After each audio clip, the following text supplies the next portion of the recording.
شاعر الغلابة زعيتر عبد الفتاح.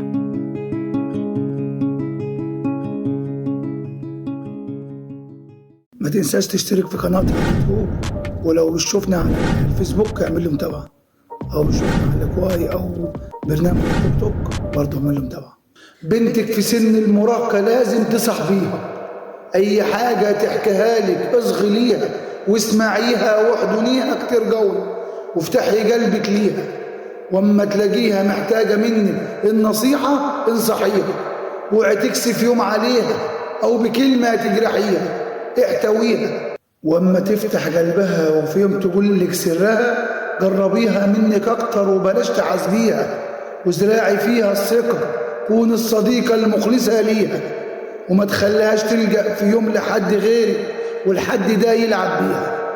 خليها واعية وفاهمة دايما كل شيء من حواليها، وإن سألت مرة عن أي شيء تافه ضروري لازم تجاوبيها. خلي بينك وبينها أمان وحصنيها بالقرآن وربيها على حب وحنان، بص عليها بقلب حبيب وما تبقيش حارس أو رقيب.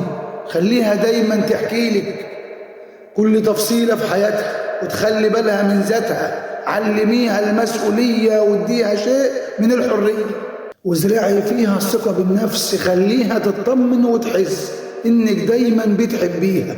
كوني حكيمة في كل ردودك، كوني وفية في كل وعودك، وافتحي قلبك دايما ليها، والبر الأمان عديها لحد ما يطمن قلبك عليها والشوك ينزح من حواليها. بنت قلب وبنت أبوها وبنت من كل الجهات، بنت ساكنة جوه مني في اللي جاي واللي فات، بنت كانت لما تضحك الدنيا لساعات، بنت كانت لما تبكي كنت أقول الفرح مات، بنت قلب وعشت ليها مش مجرد ذكريات.